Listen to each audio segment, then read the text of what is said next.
আমাদের মাননীয় মুখ্যমন্ত্রী খুব সুন্দর একটি জগন্নাথ মন্দির করেছেন, কিন্তু হাত জোড় করে বলে যাই দীঘা যাবেন কিন্তু দীঘার সঙ্গে পুরীকে গুলিয়ে দেবেন না। কারণ দীঘাটা হচ্ছে মন্দির আর পুরীটা হচ্ছে ধাম। চার যুগের চারটা ধাম, সত্য যুগে বদ্রীনাথ, ত্রেতা যুগে রামেশ্বরম, দাপর যুগে দ্বারিকাপুরী আর কলি যুগের ধাম পুরী। পুরী ধামের মহিমা জানেন?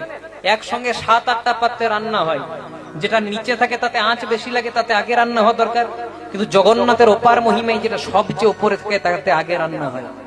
এই কিছুদিন আগে দেখবেন সোশ্যাল মিডিয়াতে প্রকাশ হয়েছিল, এক বাবা আর এক ছেলে, ছেলেটার অনেক রোগ হয়েছে, একটা দুরারোগ্য ব্যাধি। তারপর নিয়ে গেছে কোথায় হসপিটালে, ডাক্তার মৃত বলে ঘোষণা করে দিয়েছে। বাবা কিন্তু হাল ছাড়েনি, ছেলেটাকে নিয়ে জগন্নাথ মন্দিরে গেছে পুরী ধামে। এমন আত্মনাদে ডেকেছে কাতর ভাবে যে জগন্নাথ প্রভু তার মধ্যে প্রাণ সঞ্চয় করেছে। এটা পুরীতে পাবেন, দীঘাতে পাবেন না।